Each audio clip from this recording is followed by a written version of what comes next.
have officially morphed into a gym girly. With this journey, it has completely changed. Why? Because this is my second time. You know how you try to lose weight, you're like, I'm gonna do this, I'm gonna do that, you don't do it. Last year was the first time I actually did that shit. I did it, and I reached the smallest weight I ever worn, just 192. And I always refer to this 192 in Amsterdam because it was a lot of great things going on. That was the lowest I've ever been in my adult life. I had also traveled to my favorite city. I love Amsterdam so much. So when I put those two together, my favorite city, I'm having my way, and I'm looking fucking good. I'm 5'7", so 192 on me looks so good. One thing I've learned about my weight loss transformation as my second go round is that I don't care what anyone says, there is no joy in being fat. And that's a propaganda I am not going to ever fall for. You can never convince me about body positivity. Being fat is, I'm fat and I'm happy and I'm healthy. That I would never fall for that shit. I hear people say like, being fat never stopped nothing. Normally when people say that, they're saying like, being fat never stopped them from getting a man. And baby, let me tell you, getting a man is one of the easiest things to get. Anybody can get a man, because men will literally sleep with other men. Anyone. They will sleep with men will sleep with animals, and men unfortunately even sleep with children. So getting a man is not like that. That's not an accomplishment. When I think of being fat, I believe it damn sure it stops a lot of stuff. Being fat is fucking expensive. Imagine you going to the mall. Oh, I detest going to the mall because I feel like they just don't have much options. Just imagine needing to go to the mall for a quick outfit and they don't have your size. They have a lot of smalls, a lot of medium.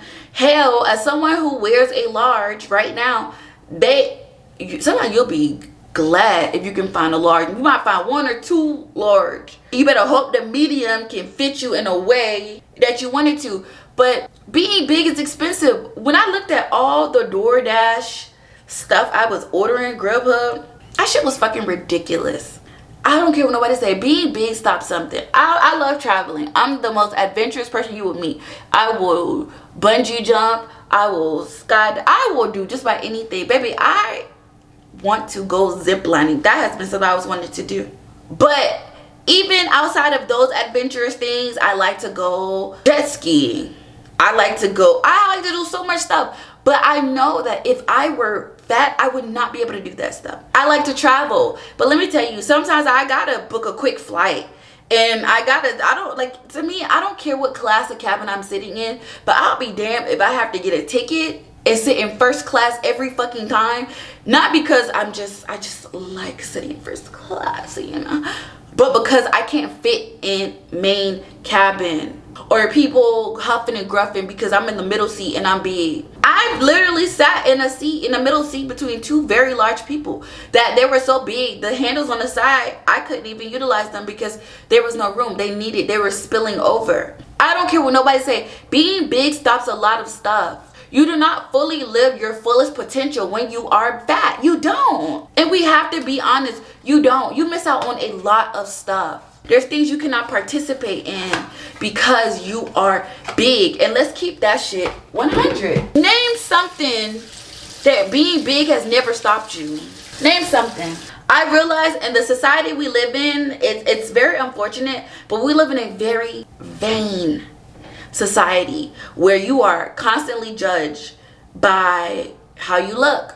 We cannot help that. Once I got over the fact that that's just the society we lived in, then I just started to play the game. And the game works out for me. When you're trying to transition, I hate the term like losing weight, but when you try to transition, you really have to think, like you really have to realize there's some things that you're gonna have to accept is gonna be normal. One thing I've accepted is that I'm gonna be hungry. Never starving, but you're going to be hungry. Why? Because your body is now gonna get used to eating a different amount of food that you used to eat. Me, I used to eat when I was bored, eat when I was tired, eat just because somebody invited me out.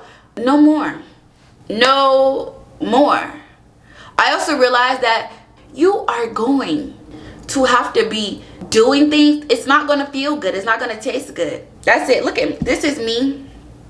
I take this every morning. I call this my beauty drink.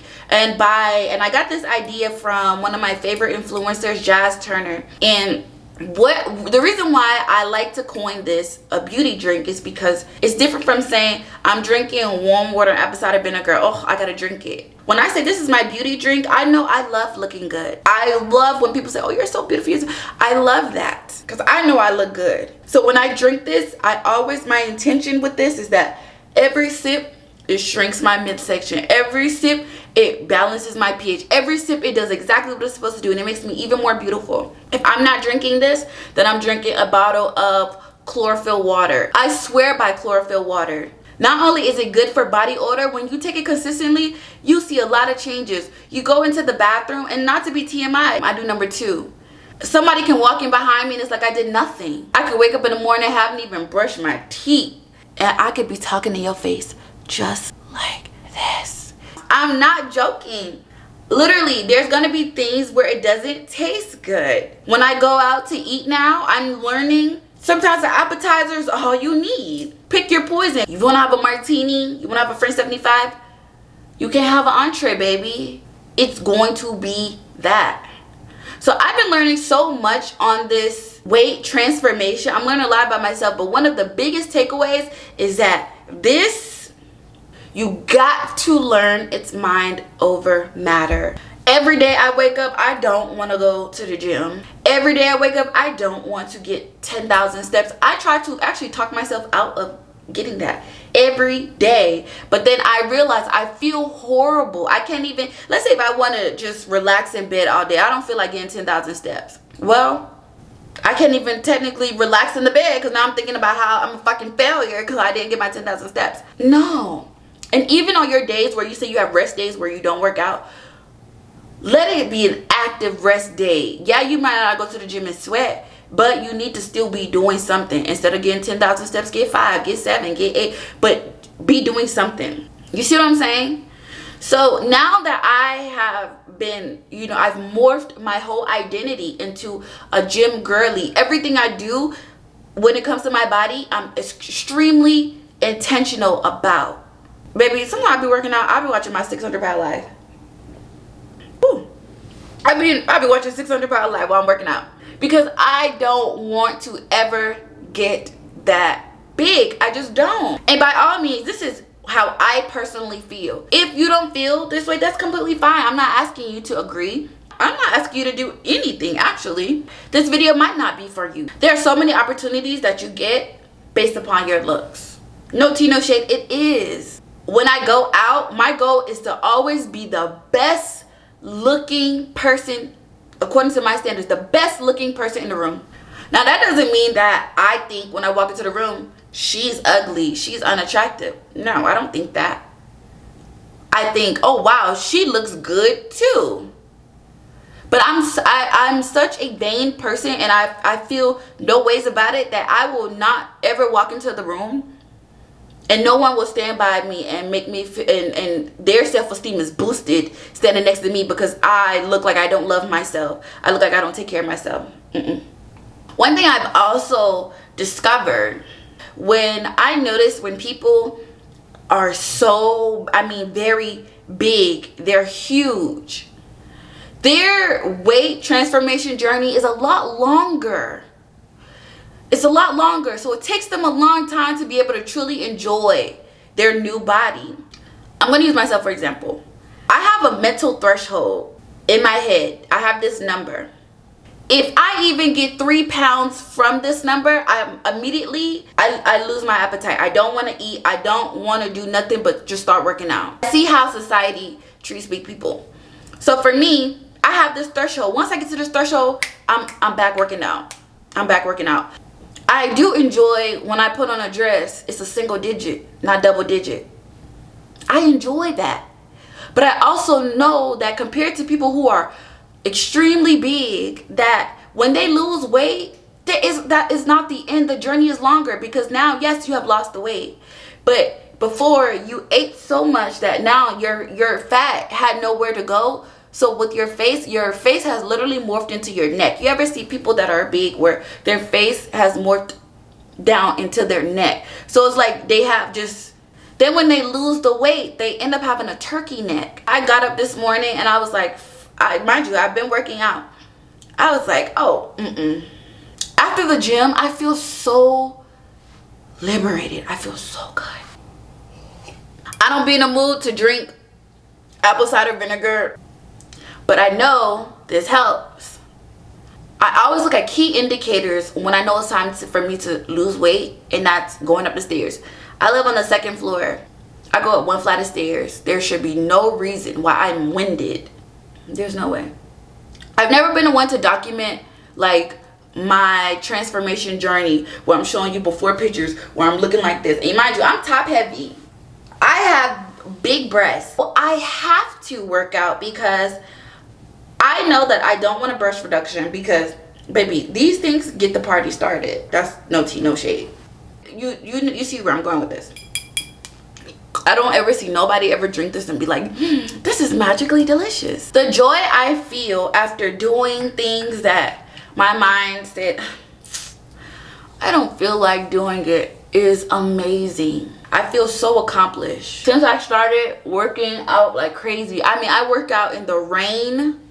And I always tell myself, when I don't feel like doing something, what would Beyonce do? I want to talk about in my next video.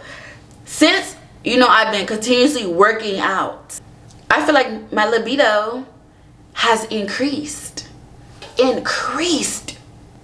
Mind you, I'm only 29. I'm young. But baby, after working out, I want it early and I want it often. I really hope this video inspires. I'm so excited to, you know, do more things about what I'm discovering. And I've learned that for me, the scale is like a reward. Like when I see the scale go down, but it's when I look into the mirror, because I can take a picture of what I look like before and then after. That don't beat when I look at the mirror, because I look at myself every day. I don't nothing. When I look at my mirror, I'm like, I noticed something different about you. That's all I have. I'm getting ready to go get myself together, do my makeup, and get ready for work. And let me tell you, the easiest thing you can do when it comes to working out, I've learned this, is get 10K steps a day. At first it seemed like 10K steps a day is hard, but no. As you continuously create this lifestyle, 10K steps a day is easy. It's easy. Now I see why the older people in the mornings, they go to the mall and they just walk around the mall. You can get 4,000 steps already walking the mall, walk on each floor. And it makes you feel so good. Trust me, I want to know in the comments, you know, what are things you've learned about your weight loss transformation? If you are someone that's big, be honest. Do you feel like being big hasn't stopped you from anything? And if you're going to talk about being big never stopped you from getting a man, please don't. Then just don't comment. I'm about to go. Guys, bye. I love you.